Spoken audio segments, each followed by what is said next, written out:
जी दोस्तों, wash out होगा या वाइट वॉश?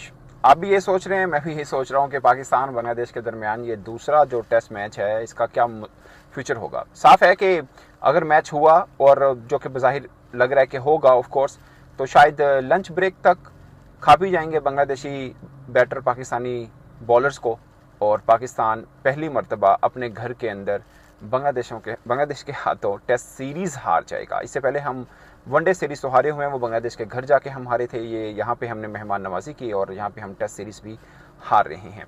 42 रन किए हैं, 7 ओवर में 6 की इकोनॉमी बनती है, और जाकिर जैसे खेल रहे हैं उन्होंने तो पाकिस्तानी बॉलर को मजाक बना दिया है। 134 की स्ट्राइक रेट के साथ टेस्ट मैच खेल रहे हैं वो, उस पिच के ऊपर जहां पर हमारे दिग्गज बल्लेबाज घबरा रहे थे, जिन जो हम के बांग्लादेशी बॉलर्स के सामने हमारे कदम लड़खड़ा रहे थे, वो उसी पिच के ऊपर उसी नई बॉल के साथ हमारे वर्ल्ड बेस्ट बॉलर्स के सामने इस तरह खेल रहे हैं। वर्ल्ड बेस्ट मैंने इन्वर्टेड कोमा में कहा है, क्योंकि अब ये मजाक बन गया। अब लोग मजाक लगाते हैं कि भाई नंबर 1 है ये पाकिस्तान के बॉलर्स। क्या? क्योंकि आपको जो देश आता है, आप घर में खेल रहे हो, आप बाहर खेल रहे हो, आप आईसीसी इवेंट में खेल रहे हो, हर वो टीम जिसको दुनिया छोटी टीम मानती है वो आपको अच्छे खासे आपके बॉलर्स की धुलाई करके निकल जाती है। खैर, बैटर्स भी कुछ लिखा है कि खुशी कब मिलेगी। कल एतवार था, कल एतवार को भी हम रो रहे थे, परसों सैटरडे था, हम परसों भी रो रहे थे, जुम्मे वाले दिन मैच शुरू होना था, बारिश हो रही थी, तब भी हम रो रहे थे। वो हफ्ते के 7 दिन होते हैं, उन 7 दिनों के अंदर कोई एक दिन तो पाकिस्तान क्रिकेट टीम अच्छा ले आए हमारे लिए कि जिसमें हम इनकी तारीफ करें। कितनी मुद्दत हो गई है, मुद्दत, एक अरसा गुजर गया है कि मैं इजाज वसीम ऐसे कैमरे के सामने आऊं और कहूं मजे से शॉट्स खेलते हैं। बांग्लादेश के प्लेयर्स भी तो खेल ही रहे हैं, वो भी इसी पिच पे खेल रहे हैं कि उनकी जगह जो है ना बारादरी वाला पिच आ गया, यही पिच है। उसके बाद बाबर आजम, 16 इनिंग्स हो गई हैं आपके बाबर आजम की। You expect your premier batsman, जिसको आप लोग कहते हैं कि प्रीमियर बैट्समैन है, कि इस तरह के मैचेस में अब ये हालात आ गए हैं कि बांग्लादेश को भी हमने कहना पड़ेगा कि यहाँ मुल्क को आपकी जरूरत है, पाकिस्तान के ना यहाँ पे आपका स्कोर करना जरूरी है, कि बांग्लादेश के खिलाफ मुल्क को आपकी जरूरत है। ये टाइम आप ही हम पे लेके आए हैं। चले ये भी मान लिया कि ये टाइम आ गया कि बांग्लादेश के खिलाफ जो है ना पाकिस्तान को आपकी जरूरत है, तो आप तो बांग्लादेश के खिलाफ भी परफॉर्मेंसेज नहीं कर रहे हैं। और ऊपर से जिस तरह के आप शॉट्स खेल रहे हैं, आप क्या मैसेज दे रहे हैं अपने दूसरे यंगस्टर्स को बैठ के कि ये तरीके हैं आउट होने के टेस्ट क्रिकेट में? ये आप रोल मॉडल हैं अपनी टीम के लिए और बाकी डोमेस्टिक के लिए? क्या आपकी फिटनेस के बुरे हाल हैं? आपकी फीट मूवमेंट्स उस तरह की रही नहीं है जिस तरह की आपकी फीट मूवमेंट्स होती थी जब आप नए नए आए थे। वो हंगर था आप में परफॉर्मेंस करने का, आप चाहते थे आप परफॉर्मेंस करें। जब आप आउट होते थे तो आप अपने आप से नाराज रहते थे। अभी आपकी जो है ना इधर उधर की एक्टिंग ही खत्म नहीं हो रही है। ग्राउंड में आपकी जो है ना डिफरेंट चीजें चल रही नजर आ रही होती हैं, ठीक है। स्लिप में जो है ना आपसे जो है ना लेग स्लिप में कैचेस छुड़ रहे हैं। फिटनेस आपके सामने है कि आपने अपनी फिटनेस का क्या हाल बना लिया। आप पाकिस्तान टीम के कैप्टन थे, वनडे क्रिकेट में अभी आपने कैप्टन की है, और आपकी फिटनेस का ये हाल है। अब रिफ्लेक्सेस आपके इतने स्लो हो गए हैं कि आप स्पिनर को जो है ना पहले आपकी आप लाइन मिस कर देते हैं, उसकी जज कर लेते हैं कि आगे बॉलर बॉल पीछे, आगे वाले बॉल को पीछे चले जाते हैं और जाके आप आउट हो जाते हैं। उसके बाद आपने अगली इतनी क्रूशियल इनिंग थी आज की, उस पर जो आपने शॉट मारा है, बैट का फेस आपका बंद है, इतना दूर बॉल है और आप स्लिप मार के चले गए। वहां पे रिस्पॉन्सिबिलिटी लेनी है, वहां पे खड़ा होना है। वी अंडरस्टैंड द फैक्ट कि आपको रन्स थोड़े से तेज करने हैं, बट रन्स तेज करने का भी एक मेथड होता है। You got to find that method. You can not be reckless. आप रेकलेस नहीं हो सकते हैं। बहुत कैजुअल शॉटें मार के आप आउट हो रहे हैं, as if you don't care. Bangladeshi bowler strike back, और बांग्लादेशी बॉलर्स ने पाकिस्तान के बल्लेबाजों को फिर से जो है ना तिगनी का नाच नचाया। वही सेम शॉट सिलेक्शंस जिस पे हम बात करते रहे हैं, जो T20 वाली शॉट सिलेक्शंस है, वो हमें देखने को मिली है। अपने बल्ले से जो जिस्म है उनका, बैट इतना इतना दूर जाके आउट हो रहे हैं। इंसान T20 क्रिकेट में, T10 क्रिकेट में भी इस तरह आउट होता है तो कोचेस ये पूछते हैं कि यार ये तो बहुत ही बार था। आप टेस्ट क्रिकेट में जो है ना ये शॉट्स मार के आउट हो रहे हैं। आप अपनी गलतियों से सीख ही नहीं रहे हैं। शायद आप में अब वो चाम ही नहीं है, या आप में वो सिलाइतें नहीं है, या शायद हम लोग गलती कर रहे हैं आपसे उम्मीदें लगा के, या ये कौम गलती कर रही है आपसे उम्मीदें लगा के कि आप इस तरह उनके जज्बातों से खेल रहे हैं कि बांग्लादेश क्रिकेट जो है ना, टेस्ट टीम यहाँ पे आई है, उन्होंने पहला मैच आपको हरा के हिस्ट्री कायम की है, उसके बाद दूसरे मैच में भी जो है ना वो डोमिनेट कर रहे हैं। तो इसका यही मतलब है कि ये फ्लूक नहीं है। जब आप जिम्बाब्वे से हारते हैं, जब आप अफगानिस्तान से हारते हैं, जब आप आयरलैंड से हारते हैं, ये चीजें फ्लूक नहीं है, ये रियलिटी है पाकिस्तान क्रिकेट की। आप पाकिस्तान क्रिकेट को इस डगर पे ले आए हैं।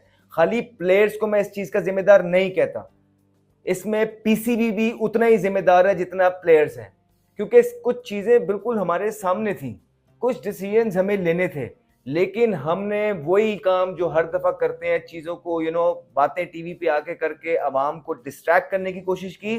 उसके बाद हम सोच रहे थे कि बांग्लादेश। हेलो दोस्तों, लेकर हाजिर हैं हम आपके लिए पाकिस्तान की क्रिकेट अपडेट।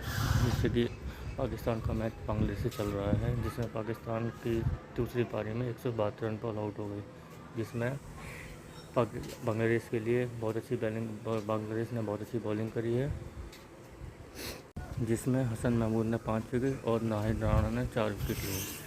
पाकिस्तान की सुपर परफॉर्मेंस, जिसे देखकर लगता है कि पाकिस्तान दूसरा मैच हारने की कगार पर पहुंच चुका है, जिसका पूरा क्रेडिट जाता है पाकिस्तान की बल्लेबाजी को।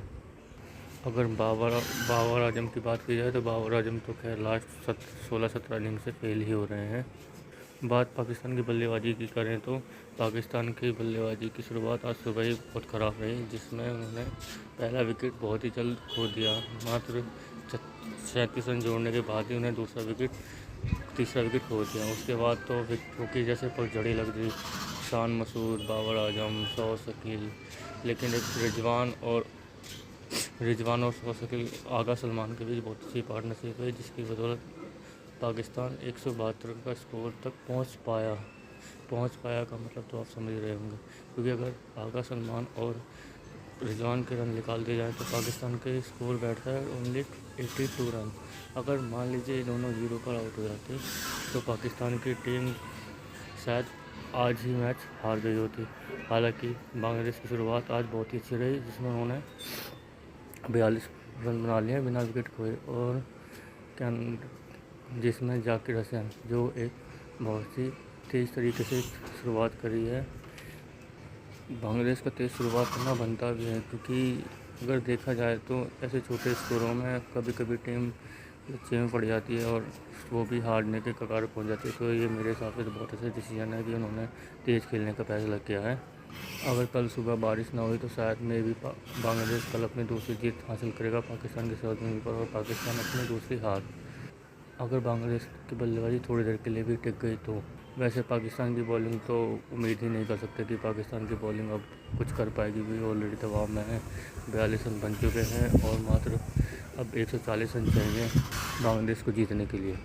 आइए देखते हैं पाकिस्तान के मीडिया के रिएक्शन आज के मैच के बाद। कह सकते हैं कुछ बोलने के लायक इन्होंने छोड़ा है भाई साहब, आप सबके सामने है।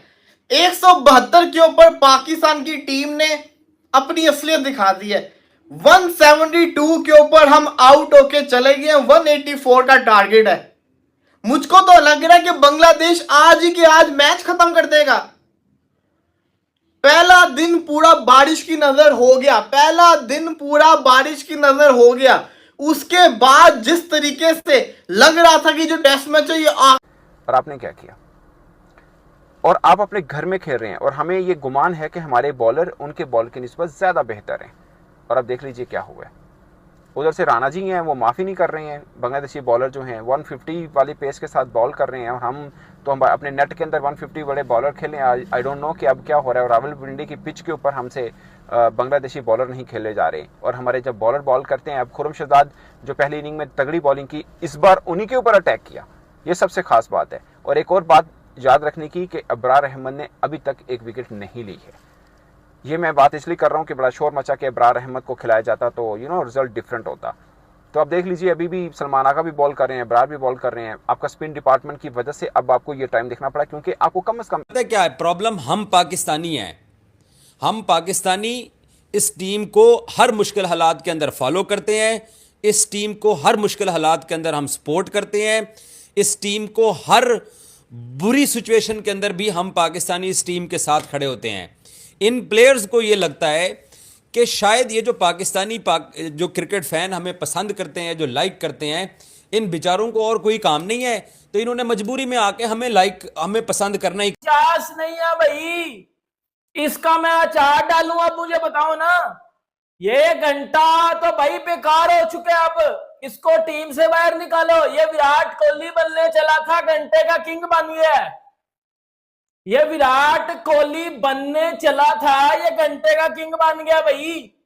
ये तो बाबर आजम भी नहीं रहा, ये घंटे का किंग। जिम्बू, नेपालू, ये युगांडू, ये सारे ये बन गया, ये घंटा बन गया। अब इसको बजाओ पकड़ के मत। दोस्तों, आपने पूरी वीडियो देखी होगी। वीडियो में आपने देखा होगा कि किस तरह से पाकिस्तानी मीडिया वाले कह रहे हैं कि हमें क्रिकेट की तरफ से खुशी हासिल कब होगी, हम पाकिस्तानियों को खुशी हासिल कब होगी।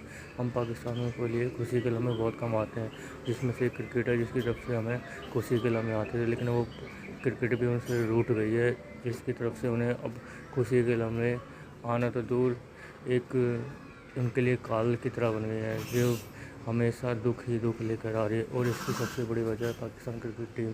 पाकिस्तान क्रिकेट टीम की बात की जाए तो पाकिस्तान क्रिकेट टीम का लेवल पिछले 2-3 साल में बहुत ज़्यादा नीचे जा चुका है। इसकी सबसे बड़ी वजह है Pakistan cricket board. Pakistan cricket board में हमेशा सुनने में आता रहता है, कलह चलती रहती है। कभी खिलाड़ियों के बीच लड़ाइयाँ, कभी बोर्ड और बीच की लड़ाइयाँ, कभी क्रिकेट के खिलाड़ी जो खेल रहे हैं उनको समय पर वेतन ना मिलने की लड़ाइयाँ, कभी डोमेस्टिक लड़ाइयाँ कि डोमेस्टिक क्रिकेट उनका बेहतर नहीं कर रहा है। तरह तरह की लड़ाइयाँ होती रहती हैं, जिसका असर उनके खेल पर भी अब देखा जाए तो पड़ने लग गया है। पढ़ने नहीं लगा, पड़ चुका है। ऐसा मैं इसलिए कह रहा हूँ क्योंकि बांग्लादेश जैसी की कमज़ोर टीम को देखा जाए तो अब अगर बांग्लादेश में खेल रही होती तो एक बार को चलता है कि भाई बांग्लादेश ने पाकिस्तान को इस तरह अपने पंजे में दबा रखा है, लेकिन पाकिस्तान के अंदर आके पाकिस्तान को इस तरह से पंजे के नीचे दबा ले तो ये तो बहुत बड़ी बात मानूंगा। क्योंकि ये दबाने का कारण भी यही है क्योंकि पाकिस्तान क्रिकेट टीम इस टाइम में उस तरह की परफॉर्मेंस नहीं कर पा रही है। इस तरीके के लिए उन्हें थोड़ा बहुत जाना जाता है, लेकिन अभी तो फिलहाल यही कहेंगे कि पाकिस्तान की टीम के ऊपर एक संकट ही चल रहा है और ना जाने संकट कब तक चलेगा, क्योंकि जो थोड़े बहुत खिलाड़ियाँ हैं वो भी परफॉर्मेंस करके नहीं दे रहे हैं। और खिलाड़ियों की लड़ाइयाँ जब तक ये चीज़ें नहीं जाएंगी तब तक क्रिकेट तो दूर की बात है, आपसी घर भी ठीक नहीं चल पाएगा। तो दोस्तों, कैसी लगी आपको आज की हमारी वीडियो, कमेंट करके ज़रूर बताएँ। हमारे चैनल को लाइक और सब्सक्राइब जरूर करें। धन्यवाद।